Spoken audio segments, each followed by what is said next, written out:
park was quiet that afternoon, save for the occasional rustling of leaves in the gentle breeze and the distant hum of city traffic. Morgan Freeman sat on a weathered blue bench near the fountain, his hood pulled low over his face. His coat was patched and frayed at the edges, looking like it hadn't seen a washing machine in years. A crumpled brown paper bag rested beside him, stained with oil, and his sneakers, mismatched and worn, peeked out beneath the hem of his jeans. He didn't look up when a police cruiser slowly rolled into the park's parking lot. Two officers stepped out, their boots crunching on the gravel as they surveyed the scene. One was young, with a buzz cut and a badge that gleamed in the afternoon sun, Officer Martinez. The other, a stocky man in his 40s with a tired expression and a coffee-stained uniform, was Officer Higgins. "Another vagrant," Martinez muttered, nodding toward the bench. "This park is turning into a homeless camp. Let's see what he's up to," Higgins replied, his voice lacking conviction. "Maybe he's harmless." The two officers approached, their footsteps heavy and deliberate. Morgan didn't react. His gaze remained fixed on the ground as if he hadn't noticed them. "You can't sit here all day," Martinez said sharply. "This is a public park, not your living room." Morgan finally looked up, his eyes partially hidden under the shadow of his hood. He said nothing, his expression unreadable, and reached into the paper bag beside him. Martinez tensed, his hand instinctively moving toward the baton at his hip. "Easy," Higgins murmured, though his voice lacked certainty. "Let's not escalate this." Morgan pulled out a sandwich wrapped in wax paper and began unwrapping it slowly, his movements deliberate but not threatening. He took a bite, chewing quietly, as if the officers weren't even there. "Did you hear me?" Martinez snapped, stepping closer. "I said you can't sit here all day. You got somewhere to go?" Morgan swallowed his bite, his gaze flicking to the officer briefly before returning to his sandwich. "I'm not bothering anyone," he said calmly. "I'm not bothering anyone," he said calmly. "Just eating my lunch." "That's not the point," Martinez shot back, his tone growing harsher. "People like you make the place look bad. You scare off families, tourists." Higgins sighed, crossing his arms as he watched the exchange. "What's your name?" he asked, his voice gruff but less aggressive than his partner's. Morgan hesitated, his fingers tightening slightly around his sandwich. "Calvin," he said finally.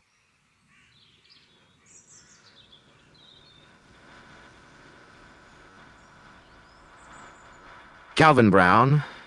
Martinez smirked, unimpressed. "Unimpressed. Calvin Brown, huh? You a poet in your spare time?" Morgan didn't respond, his face neutral as he took another bite.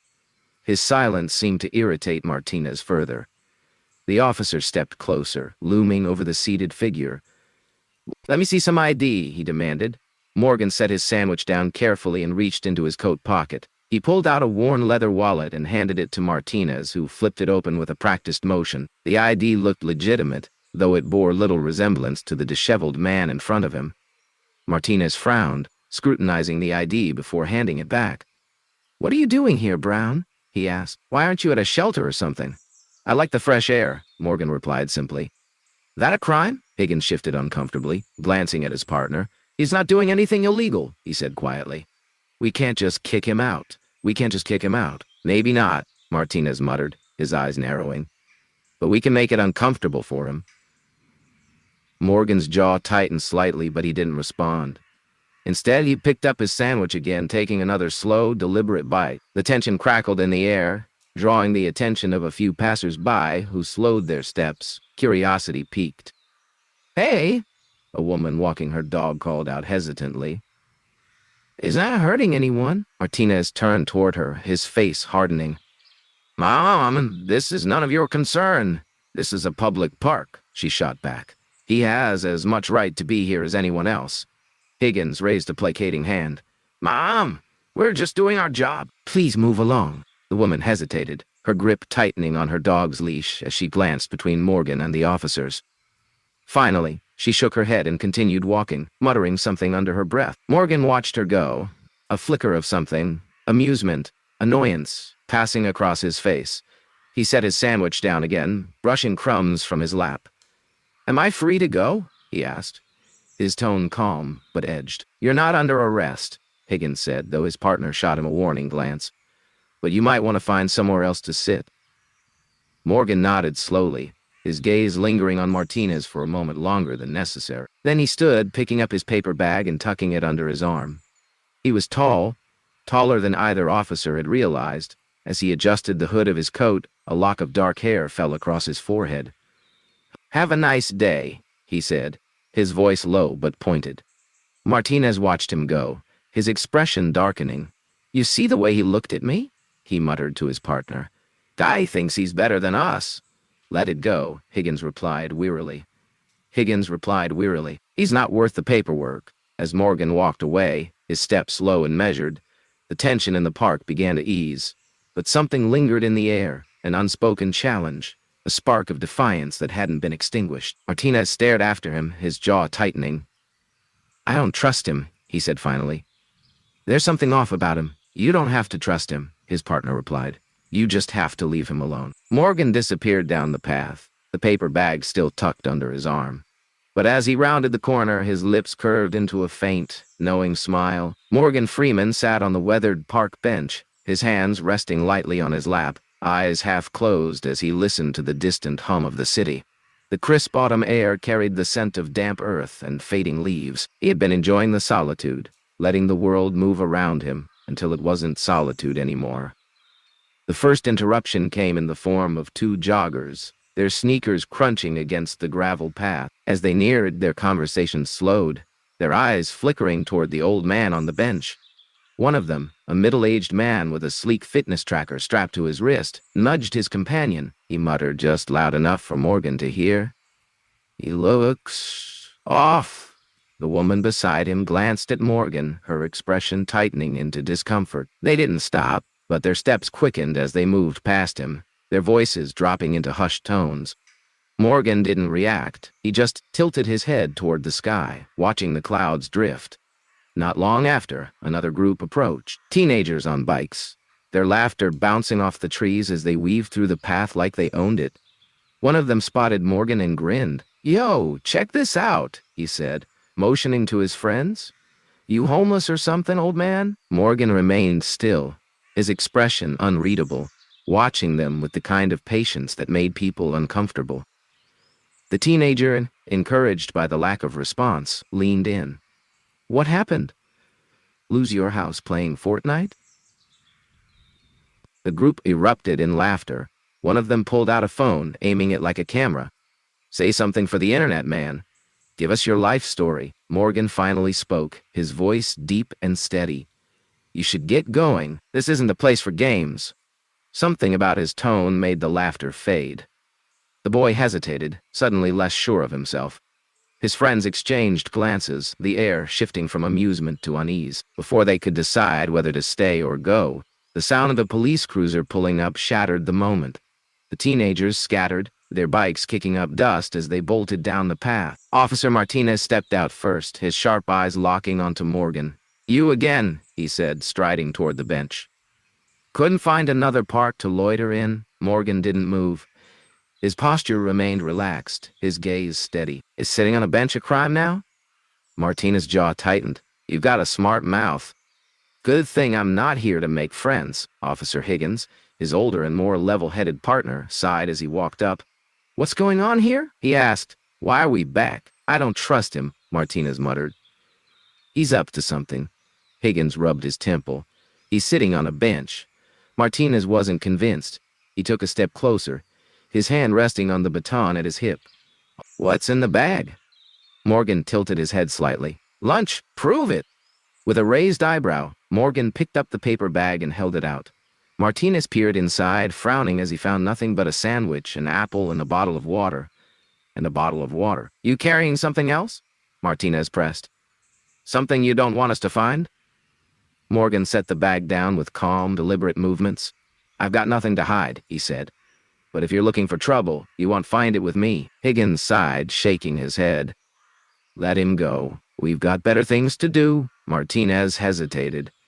His instincts screamed that there was more to this old man than met the eye. He didn't know what it was yet, but he was determined to find out. "You're awfully calm for someone getting this much attention," Martinez said, his voice low. Most people in your situation would be a little more nervous. Morgan didn't flinch. Most people aren't breaking any laws. Are you saying I should be nervous? The officer took another step closer, his grip tightening on his baton. You act like you've got nothing to lose, he muttered. Makes me wonder what you're hiding. I've got nothing to hide, Morgan repeated evenly. You searched me. You searched my bag. If you're still looking for something, that's on you. Higgins, standing by the cruiser, let out a frustrated sigh. Come on, man. He's not doing anything. Let's move on. But Martinez wasn't ready to back down. His eyes narrowed, studying the old man in the hooded coat. You've got an answer for everything, don't you? He said, irritation lacing his voice. Think you're smarter than me? Morgan tilted his head, his gaze unwavering. I'm not trying to prove anything, he said. I'm just sitting on a bench. The tension thickened between them. Martinez stepped closer, lowering his voice to a near growl. You think you can just sit here and make me look like an idiot? Morgan's voice was calm but razor sharp. I think you're doing that all by yourself. Higgins stiffened. Enough, he said firmly, stepping between his partner and Morgan. We're done here. For a moment it looked like Martinez might argue. His face was flushed with anger and something else, humiliation. But then he stepped back, dropping his hand from his baton. Fine, he muttered through gritted teeth. We go. Morgan said nothing, watching silently as the officers turned and walked back toward their cruiser. As Martinez reached the car, he hesitated. Glancing back over his shoulder, he locked eyes with Morgan. And in that brief moment, an unspoken challenge passed between them. In the cruiser, Higgins shook his head as he started the engine. You've got to let this stuff go, he said. It's not worth the trouble. It's not about trouble, Martinez muttered, staring out the window. It's about respect. That guy thinks he's untouchable. He's not, Higgins said with a sigh. Just let it go. We've got better things to do, but Martinez couldn't let it go. His mind raced with possibilities. Who was this man? Why did he act like he had nothing to fear? And why did it feel like he was hiding something, even when there was no evidence to prove it? Back on the bench, Morgan watched the cruiser disappear around the corner. His expression remained unreadable. He reached into the paper bag, pulling out the sandwich he had started earlier. As he unwrapped it, his gaze flicked toward the trees nearby. A man in a gray hoodie stood just beyond the path, watching him. The man hesitated, then stepped forward, his movements cautious but deliberate. He stopped a few feet from the bench, glancing around as if to make sure they weren't being watched. How's it going? He asked, his voice low. Morgan took a slow bite of his sandwich. Just another day, he murmured. The man nodded, shoving his hands into his pockets. You ready? Morgan swallowed, then gave the man a long, steady look. Always. Officer Martinez sat in the cruiser, gripping the wheel so tightly his knuckles turned white. His jaw clenched as he watched the man on the bench. Morgan Freeman, or at least that's the name he had given. Something about him wasn't right. He was too calm, too measured. You need to let this go, Officer Higgins said with a sigh, watching his partner closely. You're making this personal.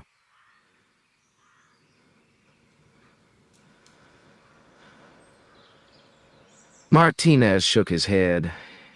It is personal. I've been a cop too long to ignore my gut, and my gut says that guy's trouble. Higgins exhaled sharply, rubbing his temples. Your gut doesn't hold up in court. We ran his name, checked his ID, nothing came up. Exactly, Martinez snapped. Nothing came up. How does a grown man have no record? No background, nothing. It's like he doesn't exist. Higgins shook his head but didn't argue. He knew his partner well enough to recognize when he was locked onto something. Martinez wasn't going to let this go. Across the park, Morgan Freeman remained on the bench, his expression unreadable. He reached into his coat pocket, fingers brushing against the small device nestled inside. A tracker, a communicator, a piece of a puzzle only he understood.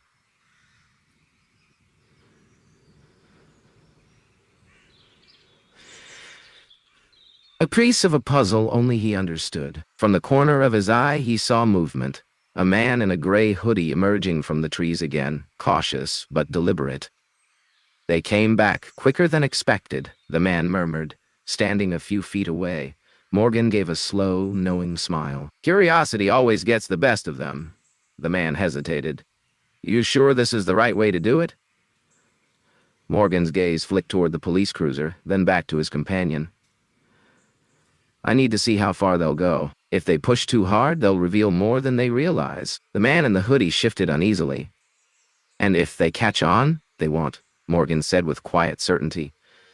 Not yet, meanwhile, in the cruiser, Martinez was still fuming. I don't like being played, Higgins. Higgins ran a hand down his face, exasperated. He's just a guy on a bench. Martinez shook his head. No, he's something else. And I'm going to find out what. As if on cue, Morgan stood, stretching slightly before picking up his neatly folded paper bag. He didn't look toward the cruiser, didn't acknowledge the officers watching him. Instead, he began walking slow, deliberate steps toward the tree line. Martinez's grip on the wheel tightened. Where's he going? Higgins sighed. Nowhere suspicious, just let it go. But Martinez wasn't letting anything go. He threw open the car door, stepping out. Higgins groaned, but followed, knowing there was no stopping him now. Morgan heard the footsteps before he heard the voice. Hey, Martinez called out. Hold up. Morgan paused, turning just enough to meet the officer's gaze. Something wrong, officer? Martinez approached, eyes scanning him. Where are you headed? Morgan tilted his head slightly, as if amused. Is that a crime now? Walking? Martinez took another step closer. I don't like games, Freeman. Morgan's expression remained calm, unreadable. Then stopped playing. The air between them thickened with tension. Higgins, standing a few steps back, could feel it. Martinez, he warned. But Martinez wasn't backing down. Who are you really? Really? Morgan smiled faintly. A man on a bench. Martinez's jaw tightened. I don't buy it. Morgan exhaled, glancing toward the trees. The man in the hoodie was gone, as expected. Good. He turned back to Martinez, his voice quieter but firm. Then keep looking, officer, but be careful. You might not like what you find. For a moment, neither man moved. Then Morgan turned and continued walking, disappearing into the shadows of the trees. Martinez stood there, fists clenched, watching him go. This isn't over, Higgins sighed. Yeah, it is. Let's go. But Martinez knew better. This was just the beginning. Officer Martinez took a shaky breath, his mind reeling as the weight of the situation crashed down on him. The live stream, the millions of people watching. The fact that he had been playing into Morgan Freeman's hands all along. His fingers flexed against the baton at his side, but he knew he was out of moves. Morgan Freeman watched him carefully, his expression as composed as ever. He took a slow step forward, his voice steady, deep, and unwavering. The real question, Officer Martinez, is why you feel threatened by a man simply sitting on a bench. Martinez clenched his jaw. You tricked me. I gave you an opportunity. Morgan corrected, his tone unwavering. And you made a choice. More than once. I didn't push you. I didn't provoke you. I sat here in a public park and let you show the world exactly who you are. The words were devastating in their simplicity. Officer Martinez felt a cold sweat forming at the back of his neck. He knew there was no talking his way out of this. His partner had warned him. His instincts had screamed at him to back down. But his pride, his frustration, had kept him coming back, kept him pressing. And now, it had all come back to bite him. The realization that millions of people had just witnessed his behavior turned his stomach. He imagined the fallout. The internal investigations, the media storm, the department's desperate attempts at damage control. There was no way to erase what had happened. No way to undo his actions. Morgan Freeman stepped back, slipping his hands into his coat pockets. You can still make a different choice, he said, his voice softer now, though no less firm. You can learn from this, or you can let it destroy you. That part is up to you. Officer Martinez stared at him, breathing heavily, his pulse pounding in his ears. He wanted to lash out, to fight back against the feeling of losing control, but deep down, he knew it was over. With a tight jaw and a furious glare, he turned on his heel and walked away. Morgan watched him go, then reached into his pocket and tapped his phone, ending the live stream. He exhaled slowly, then gathered his empty paper bag, neatly folding it before slipping it into the nearby trash bin. With one last glance around the park, he adjusted his coat, placed his hands back in his pockets, and strolled leisurely toward the exit, a small, knowing smile playing at his lips. The game had ended exactly as he had expected, and he had already won. Morgan Freeman's fingers hovered over the keyboard as he finished typing his response. Change starts with accountability. He hit send, watching as the flood of reactions continued to pour in. Some were messages of support, others were calls to action. The world was watching, and the momentum was undeniable. Across the park, Captain Monroe was still speaking with the press, her expression stoic as she fielded questions about Officer Martinez and the department's next steps. It was clear this story wasn't going away anytime soon. Morgan leaned back on the bench, taking a deep breath as he surveyed the scene. The energy in the air was electric, charged with the possibility of real change. People weren't just watching. They were engaging, questioning, demanding better. And that, he knew, was the true power of exposure. Just then, a young woman approached him, her phone still recording. "Mr. Freeman, do you think this will actually lead to change? Or will it just be another viral moment that people forget about in a week?" Morgan met her gaze, his expression thoughtful. "Change isn't about a single moment," he said. "It's about what comes after. People will forget a video, but they won't forget how it made them feel. And if enough people feel something, they start to act." The woman nodded, clearly moved by his words, before stepping away to join the growing crowd of activists who were already discussing next steps. Protest plans were forming, petitions were circulating, and social media was ablaze with calls for justice. Meanwhile, Officer Martinez sat in the back of a squad car, his hands clenched into fists. His career, his reputation, everything was unraveling before his eyes. He could hear the chants outside, the shouts for accountability. His mind raced with anger, shame, and denial, but deep down, a small voice whispered the truth. He had done this to himself. Back in the park, Captain Monroe approached Morgan once more, this time with a different energy. "You've made your point," she said. "The department has no choice but to act. But I have to ask, what's next for you?" Morgan smiled, the kind that carried wisdom beyond words. "Oh, I think my work here is done," he said, rising from the bench. He pulled his coat tighter around him and glanced around one last time. For now, with that, he turned and began walking away, his presence lingering even as he disappeared into the city. The cameras followed him until he was out of sight, the echoes of the day still resonating through the park. The story wasn't over. If anything, it was just beginning. Morgan Freeman stood before a sea of reporters in Times Square, the lights of the city casting a glow over the massive crowd gathered to hear him speak. Cameras flashed, microphones were thrust forward, and the murmur of anticipation hummed in the background. This wasn't just another press conference. This was a reckoning. "This wasn't about embarrassing anyone," Freeman began, his deep, measured voice carrying effortlessly over the hushed crowd. "It was about holding up a mirror to ourselves as a society, about asking the hard questions. Who are we when no one is watching? How do we treat the people we think can't fight back? Because that, my friends, is the measure of true character." The video of the Central Park confrontation had ignited a firestorm across the country. Television panels dissected it, politicians weighed in, and social media became a battleground of opinions. Some lauded Freeman's method as a necessary wake-up call, while others decried it as a setup, an unfair ambush of law enforcement. But no one could deny its impact. Back in Central Park, the bench where it all began had become a quiet symbol of reflection.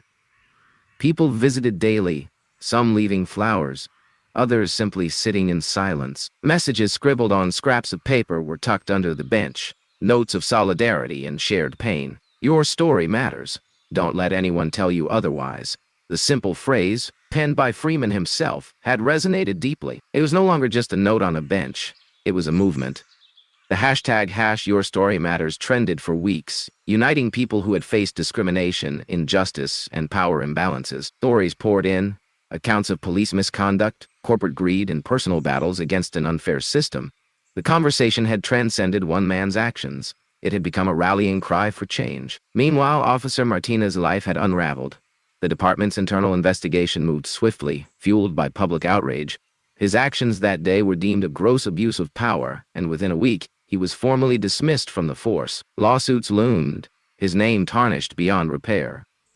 Officer Higgins, though spared official punishment, found himself at a crossroads. He replayed the events of that day in his mind endlessly. The moment he had told Martinez to stop, the realization that came too late. He had spent his entire career believing in the integrity of his badge, but now he saw how easily authority could be misused. He made a vow to himself to do better, to be better. If nothing else, the events in Central Park had forced him to confront the uncomfortable truth of his profession. Morgan Freeman, ever the storyteller, wasn't done.